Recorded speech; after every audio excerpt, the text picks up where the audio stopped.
আসসালামু আলাইকুম রহমতুল্লাহি ওয়া বারাকাতুহু। দর্শক বন্ধুরা, আজকে আমি কথা বলতে চাচ্ছি বন্দরের গেট পাসের বিষয় নিয়ে।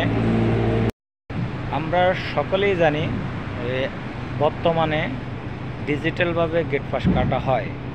তবে তবে বন্দরে প্রবেশ পথকালীন যখন সিকিউরিটি আমাদের কাছে গেট পাস চায়, তখন আমরা তো মোবাইলে স্ক্রিনশট নিয়ে ওই ইয়াটা দেখানোর পরে এগুলো ঢুকার মতো আগে ছিল, ঢুকতে দিত। এখন বলতেছে যে তারা এটা প্রিন্ট করে বাইর করতে হবে।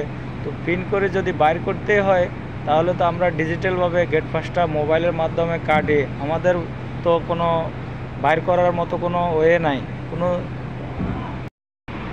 আমাদের কাছে প্রিন্ট মেশিন না থাকার কারণে আমরা বাইর করতে পারি না। এবং কীভাবে বাইর করবো? আমরা মোবাইলে গেট পাস অনলাইনের মাধ্যমে কাটতে পারি, ঠিক আছে, আমাদের কাছে প্রিন্ট মেশিন নাই।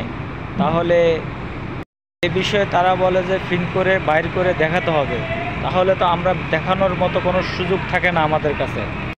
এই বিষয়ে আমাদের সিনিয়র যারা আছেন, এ বিষয়টি আপনারা বিবেচনা করে দেখবেন কিভাবে কি করা যায়।